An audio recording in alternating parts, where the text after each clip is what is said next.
Hello everyone, this is Berg Productions here with a video about budgeting called Budgeting 101. Why am I making a video about budgeting? Because many people that work and earn a paycheck kind of make mistakes along the way. What kind of mistakes? Spending money right away on things that are not necessary.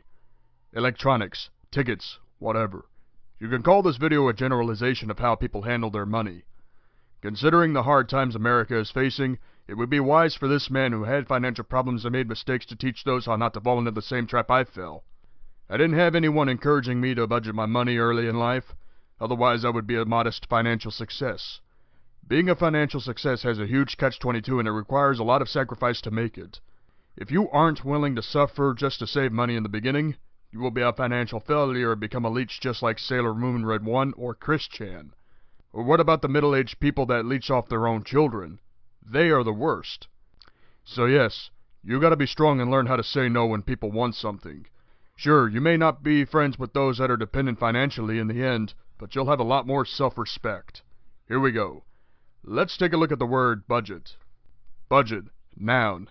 An estimate of income and expenditure for a set period of time. The purpose of budget is not only to balance what you have to pay for immediately, but what you can eventually spend later on. If you want to have money to spend, you gotta save first. Yes, folks, I understand that saving money is a real pain in the neck because there are so many things you want in life, but cannot have. It's part of taking responsibility because if you don't pay your bills and other expenses because you bought something of desire, then that is when financial difficulties begin. If your parents didn't teach you how to budget your money right from the get-go, it's not your fault that you are bad with money.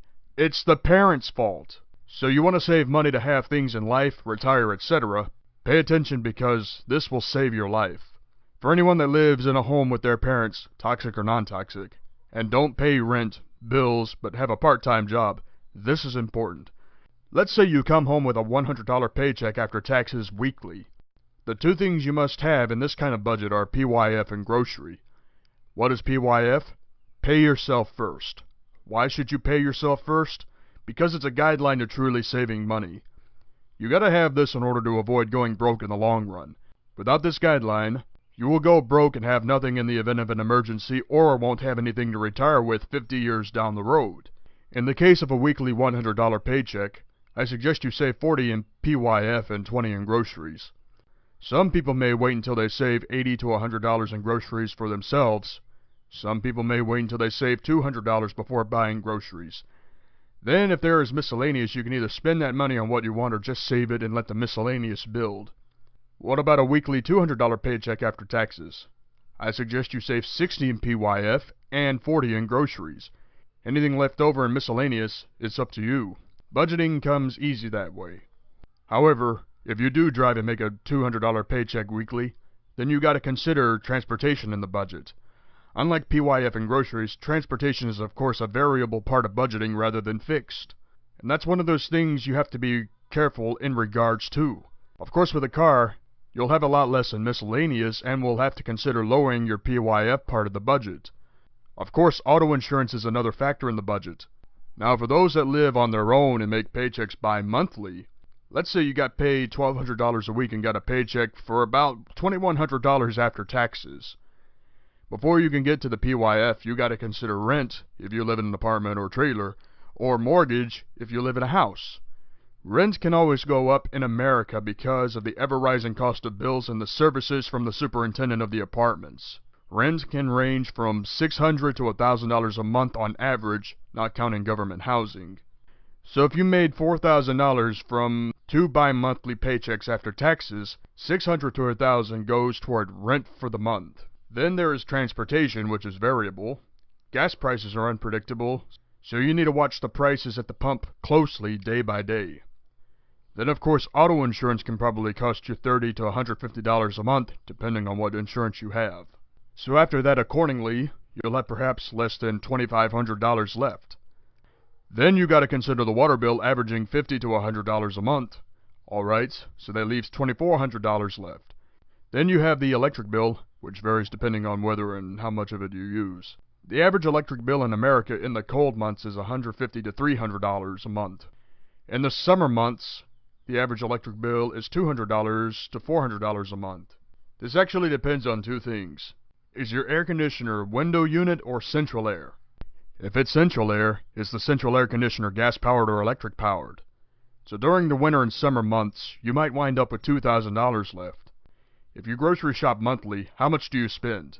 A single person can fill their fridge with $150 worth of groceries each month. So if you are single and have no roommate, you could put aside $100 to $150 a month for groceries just because it's you.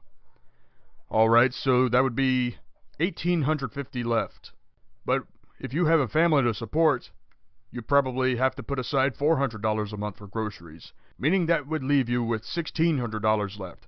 What about paying yourself first? Even though this is the most important part of budgeting, sometimes you have to consider it last until you know how much your bills will be. $4,000 paycheck after taxes, I would suggest putting aside $400 bi-monthly, meaning you save yourself $800 a month without touching it unless it's a rainy day. Think about it. The savings add up if you save $800 a month for 12 months.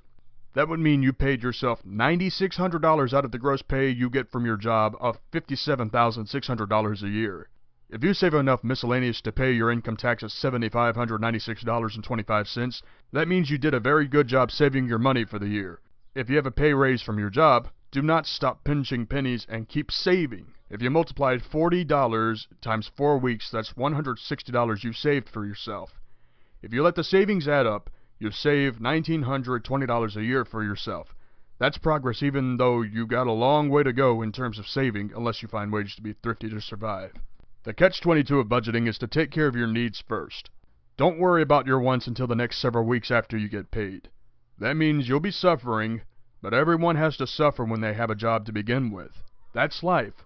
My case, after I got my first paycheck, I realized I was going to suffer and go broke immediately after budgeting. Miscellaneous can go towards several things. Whether you folks work a job that either pays weekly or bi-monthly, you will have to suffer. But if you don't depend on people and survive the suffering that waiting and budgeting can bring to you, then I bet you that if you have enough common sense to budget properly, your life will get better. Not better right off the bat, but it will slowly get better. My suggestion is endure the suffering of the first 4 paychecks regardless if the checks are bi-monthly or weekly. Why? The first 4 paychecks are supposed to emphasize on starting over savings, putting aside for groceries, and immediately making sure you don't fall behind on your bills. Don't spend like the middle-aged liberals did, which caused a lot of toxic moms to leech off their kids as they are starting out in the real world. Prove to those toxic spenders that even in hard times, you're willing to suffer to survive and eventually succeed. If you want the good life, you gotta suffer first. I know I'm repeating myself, but I want to get the point across that success does not come easy. You gotta have common sense and avoid the people that are considered toxic. Bums, toxic parents, toxic relatives. There ain't much we can do about welfare abusers, food stamp abusers, and anything else that is a fraudulent service to America. But we can say no to bums and people that are dependent on their families for survival. If you can save yourself $1,000 and pay yourself first regardless of what job you have, then you'll have a good chance of surviving and eventually retire about 40 to 50 years from now. So for the people that live in poverty, don't take financial risks. Save conservatively. If you paid yourself first and saved $1,920 a year for 40 years, that's $76,800, not counting if you get a better job with better pay. $76,800 is not pretty bad. If you can make other forms of income, then the savings are even higher. If the poor saved $1,920 a year for 50 years, that would be $96,000. Not bad. So for the poor people watching, don't take a financial risk, be fiscally conservative. As for those that saved $9,600 a year for 40 years, you saved $384,000, not counting pay raises. If you choose to work for 50 years, $9,600 times 50 years equals $480,000 that you saved for yourself. Well done. This is not about saving up and being rich. This is about making sure you never go broke whether you are poor or not. If you are thrifty enough to live on your lifetime savings, but somehow make supplemental income in other ways, you'll have it made even after you retire. Fiscal conservatism, common sense, and morals will guarantee that you'll never go broke. So for the children and young adults watching this presentation, take this into consideration. Kids, the moment you get your first job, save, save, save. Do not go crazy during your first 4 paychecks because they are the most difficult paychecks. If you pinch every penny you have before graduating high school, you'll be off to a good start in the adult world. Young adults, Be careful with your first 4 paychecks and ride out the storm of suffering. You'll be better people for it. Anyway, this is Berg Productions with a lesson on Budgeting 101. Thank you and good day.